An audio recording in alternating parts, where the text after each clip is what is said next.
नमस्कार, जय श्री राम, जय श्री कृष्णा। कैसे हैं आप सब? आज मैं फिर से आपके लिए कहानी लेके आई हूँ और वो भी राजा की कहानी। एक राजा का दरबार लगा था और दरबार था धूप में लगा हुआ क्योंकि सर्दियों का मौसम था।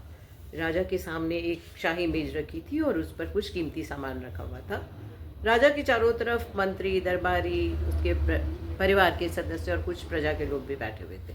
तभी राजा के पास एक संदेश आया कि एक व्यक्ति आया है और वो आपसे मिलना चाहता है। राजा ने कहा बुलाओ। तो जब वो व्यक्ति राजा के सामने आया तो उसने राजा को प्रणाम किया और कहा मेरे पास दो वस्तुएं हैं।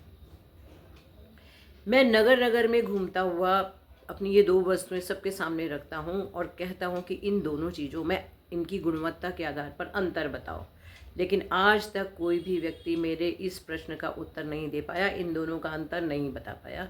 इसलिए मैं हर जगह से विजेता होता हुआ आपके पास आया हूँ। तो राजा ने कहा ठीक है, दिखाओ। तो उसने वो दोनों वस्तुएं राजा के सामने रख दी। अब राजा ने देखा तो दोनों वस्तुएं आकार में, रंग रूप में, चमक में बिल्कुल एक जैसी थी। तो राजा ने उस व्यक्ति को बोला कि ये तो बिल्कुल एक जैसी है। उस व्यक्ति ने कहा नहीं, इसमें एक हीरा है और एक कांच है। यदि आपके राज्य का कोई व्यक्ति इन दोनों का अंतर बताएगा तो इसमें मैं हार मान लूँगा और जो हीरा है उसको मैं आपके राजसी खजाने में जमा कर दूंगा। लेकिन अगर ऐसा नहीं हुआ और आपकी हार हुई तो इस हीरे के मूल्य के बराबर की धनराशि आपको मुझे देनी होगी। राजा ने कहा ठीक है। अब वो दोनों वस्तुएं फिर से वहीं रख दी गई। अब एक एक करके राजा के मंत्री आए, दरबारी आए, प्रजा के लोग आए, लेकिन कोई भी उसमें अंतर नहीं बताया।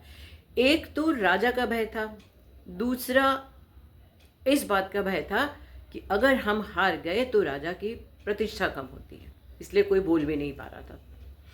जब सब तरफ से हार हो गई तभी एक व्यक्ति प्रजा में से उठ के आया और उसने राजा को प्रणाम किया और कहा महाराज मैं जन्म से अंधा हूँ, फिर भी अगर आपकी आज्ञा हो तो एक बार मैं परख कर देख लूँ। तो राजा को लगा हार तो हो ही चुकी है, क्यों ना इसको भी एक अवसर दे देते। तो राजा ने कहा ठीक है, तुम भी प्रयास कर लो।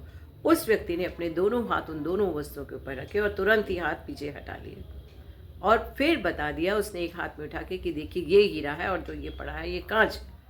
अब सब हैरान हो गए। जो वो व्यक्ति था वो तो उसके चरणों में गिर पड़ा। उसने कहा मैं इतनी जगह घूम के आया, इतने लोगों से मिला, इतने लोगों के सामने मैंने अपनी वस्तुएं रखी, सब ने आंखों से भी इसको देखा लेकिन कोई नहीं पहचान पाया। आपने इस हीरे को कैसे पहचान लिया? तो उस अंधे व्यक्ति ने जवाब दिया कि हम खुले एक जगह में बैठे हैं, ऊपर से सूर्य की किरणें पड़ रही हैं, ताप आ रहा है, सूरज की गर्मी आ रही है, तो सूर्य की गर्मी से जो कांच है वो गर्म हो गया और जो हीरा है वो ठंडा ही रहा। तो ये हमारे जीवन में भी होता है। जरा सी भी ऊंच नीच होती है या जरा सी भी कोई विपरीत परिस्थिति आती है तो हम गुस्सा करते हैं, हम झगड़ा करते हैं। तो ऐसे व्यक्ति हैं कांच के समान, और जो व्यक्ति विपरीत परिस्थितियों में भी शांत रहते हैं वो है हीरे के समान। तो हमारी पहचान हमारे बाहरी रंग रूप, हमारे आकार से, हमारी चमक दमक से नहीं है। हमारी पहचान बनाता है हमारा व्यवहार। जय श्री कृष्णा।